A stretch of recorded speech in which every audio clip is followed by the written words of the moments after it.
right, hi everyone. Thanks so much for coming out tonight. My name is Cassie Westjohn. I'm the Public Programs Coordinator here at the List Visual Arts Center. Tonight we're here with a graduate student talk with Paul Dye. This is a series where we invite graduate students to expand on our exhibitions using their expertise in a similar subject matter as a way to see how art and research are overlapping on MIT's campus. Tonight we'll be hearing from Paul, a second-year PhD student in finance at the MIT Sloan School of Management. His research lies at the intersection of international macro finance and development with a focus on two broad questions: the causes and consequences of rising debt and why firms and economies rely on the US dollar. In this talk, Paul will bring his research in macro finance into conversation with artworks by Callie Spooner and Cassie Thornton here. Across both projects, the broader question is how financial structures become lived conditions, how they measure performance, allocate exposure, and determine where the weight of adjustment falls. At the end, we'll have a chance to ask any questions you may have. And with that, thank you so much, and I'll hand it over to Paul. All right, thank you all so much for being here. First, I want to thank Cassie for inviting me in this amazing program, and also I'd like to thank the entire List team for all the efforts to putting together these amazing exhibitions. And I also want to thank my friends, my colleagues, and everyone else being here. I really appreciate that.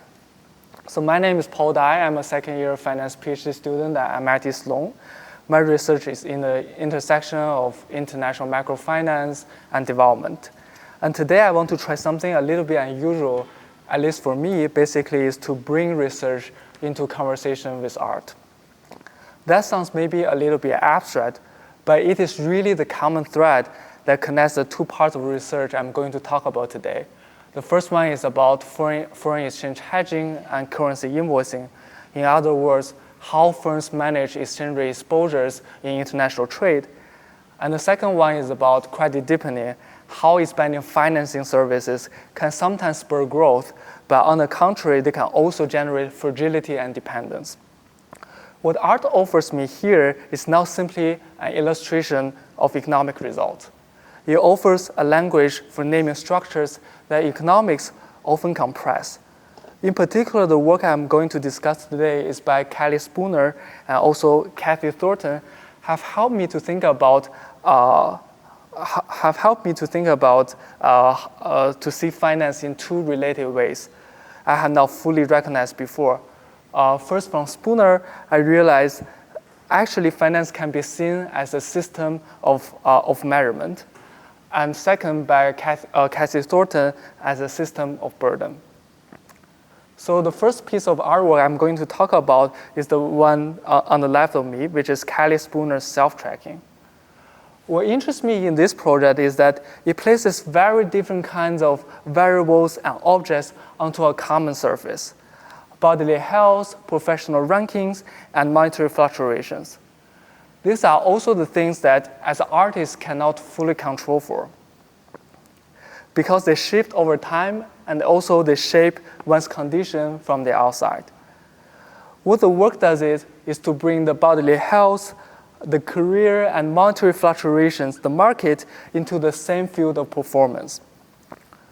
What Spooner makes visible in this art piece is that performance is not just something we do and see in public. It is also a condition of being continuously tracked, measured, evaluated, and compared. It unfolds over time through metrics that tracks fluctuation, and they make different parts of life comparable. And the force of the piece comes partly from the fact that these are the measures the subject cannot fully control for. And on the contrary, instead, they are measures they must live with. I find this type of notion is very helpful because finance is also working in exactly the same way. It creates equivalence, it renders unlikely things comparable, and translates uncertainty into some measurable exposures. Once this exposure and this measurement happens, the subject, whether of person, a household, a firm, or the entire economy, has to live within those terms. So Spooner's work actually gave me a way of thinking about finance not simply as a market mechanism, but as an infrastructure of measurement. It tracks, it evaluates, it organizes what counts as performance. That particular idea of performance as measurement is what I'm going to carry into in my own research about foreign exchange hedging and currency invoicing. So suppose you see a firm that exports abroad. It faces a basic problem. Many of its costs are paid in one currency while the sales can be happened and transacted in another one. So when the exchange rate exposure kind of moves, its profits move at the same time. The firms in particular have two main ways to respond. First, it can choose the currency which is set the price of the good, which is the so-called invoicing margin. Second, it can also use financial contract to hedge away some of these exchange rate fluctuations, which is the hedging channel. One choice is made in the product market, and the other one is made in the financial market, but both are the ways of managing the same underlying exchange rate risk. I think this may sound a little bit away from what Spooner wants to convey in her work, but I think at a very deep level, the issue is quite similar. Spooner asks what it means to perform when the body, the career, and the market is not fully under the control of the artist, and all of them are moving around the artist. My research actually asked a parallel question from the perspective of firms.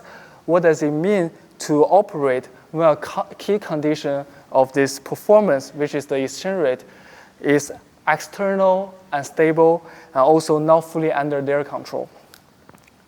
In our work on foreign exchange hedging and currency invoicing, my co-author Ziwen and I argue that firms do not choose these two margins separately.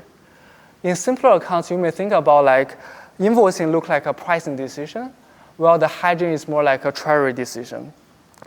But when protection against the exchange rate risk fluctuations is imperfect, this choice can naturally be linked together and jointly determined. The currency of invoicing is not just a language for trade. It is also one instrument through which the firm can operate and cope with this type of particular uncertainty. That is why Spooner's work is very helpful for me here. In self-tracking, different domains actually collapse into a common field of performance. And in my research, something similar happens at the firm level because prices, hedges, exchange rate fluctuations are all become part of the same domain. The firm is not simply just choosing the different measures or different neutral options separately. It is actually performing under measurements, under pressures, and under the exposures that they cannot fully insulate from. So the first lesson I take away from the art piece into microfinance is as follows. Finance first defines the exposures, and then people and the firms try to adjust with them. It shapes the condition under which the agents have to perform. But measurement for me is only one side of the story. In the first part of the talk, I'm mostly focused on how finance tracks exposures. And the second part is about what happens once this exposure kind of reviewed, and also how it has to be carried by the agents in the economy. This is where I find it very helpful to turn into Cassie Thornton's work. Cassie Thornton's early work starts from a very simple and striking exercise. She asked her fellow MFA student to imagine the visualization or the physical form of debt they carried. In this debt visualization exercise, people repeatedly describe that debt as something very dark, cold, heavy, and dangerous. Thornton then turned those descriptions into an informal tool to Richard Serra's sculptures, using them as a way to make student debt visible and material. Thornton also pushed the project one step further. She proposed that Serra can create a new work or selling an existing one so that it can use the proceeds to pay off the debt of her graduating class. What I find is very powerful in this art piece is that the artist refuses to leave debt as an abstract cold single number. She gave it shapes and weights. Debt can become something that presses on people, something that structures postures and movement, even when it is not directly visible. This narrative feels close to my own research about credit deepening, to think about how financial structures actually distribute strains and burdens unevenly. My research on credit deepening particularly focused on the expansion of bank lending to firms. So in development and microfinance literature, credit deepening is always regarded as a positive and uniform sign of progress and development. More credit means a larger financial system, more intermediations, and thus they can support more investment opportunities and economic growth. And sometimes this view is true, but I think that framing is a little bit too simple to capture what happens in reality. It treats financial expansion by definition as if it was automatically benign. And it often ignores the possibility that more finance can also create new type of asymmetries we didn't look at.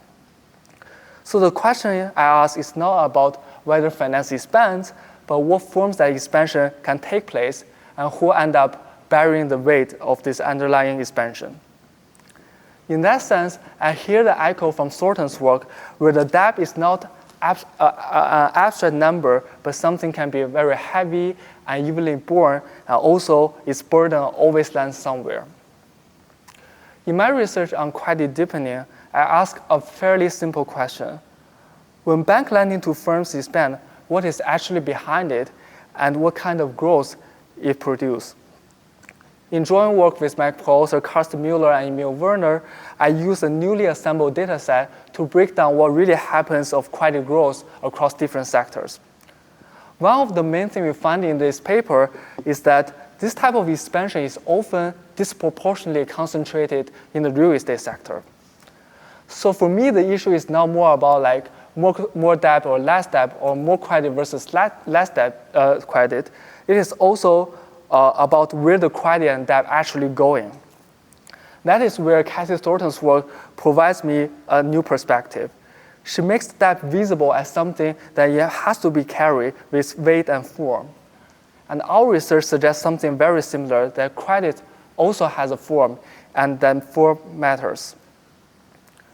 One reason I feel like real estate matters so much is that when housing price increases, collateral values also goes up, and that makes borrowing easier. So credit can expand not just because asset prices are going up, not necessarily because the underlying there are more productive opportunity and improvement across the board. That can pull lending towards the unproductive real estate sector away from the sectors like manufacturing, where actually firms may want to invest and grow at the first place. Thornton gave me a language for that pattern as well. Debt is not just a single unit of sourcing, a source of funding, it is also a structure of burdens and reshape the underlying dependence. If credit growth is built on rising collateral values, it can look like development on the surface, but underneath that is the economy become more dependent and fragile in essence. So at this point, I want to step back and connect the two parts of my talk. So at first, foreign exchange hedging and invoicing, and also this credit deepening project may seem like a very different topic. One concern about firms trading across different currencies, and the other one is about the generic expansion of debt and financing in the economy. But I think they are linked by a common question. How do financial structures become lived condition? In the first case, my emphasis is on measurement. Exchange rate risk exposures actually becomes an ongoing condition that firms must to track and absorb. And in the second case, the emphasis is more on burden. Debt and financial expansions become structures that can distribute fragility and determine who must carry the weight. So across both projects, I'm interested in the same broader issue, how finance operates not only as an abstract system of price and contract, instead, it can be as a material system of evaluations, exposures, and weight. And this is where arts become generally helpful for me. It slows down a lot of concepts that economics often handles too quickly. It lets us see what behind the variable, there may be a posture, behind a contract, a dependence, and behind the equilibrium, a burden. Let me say one final word about why I think this conversation between art and research actually matters. It is not because art provides a new perspective or a decorated language for economics. It is also not because that economics can somewhat explain art. What I value is that art can make certain structures sensible in a different register. It can give form to what might otherwise remain invisible or overly technical. It can make us feel the difference between the two words, and in one word, finance is a neutral intermediaries, and in the other one, it helps shape how people, firms, and the economies endure uncertainty. For me, this is a very important lesson in microfinance, where words sounds like growth, deepening, hedging, and adjustment can sound a little bit opaque and smooth, but it is also a little bit impersonal. Art reminds us these concepts are unevenly lived. They can shape bodies, institutions, and possibilities for actions.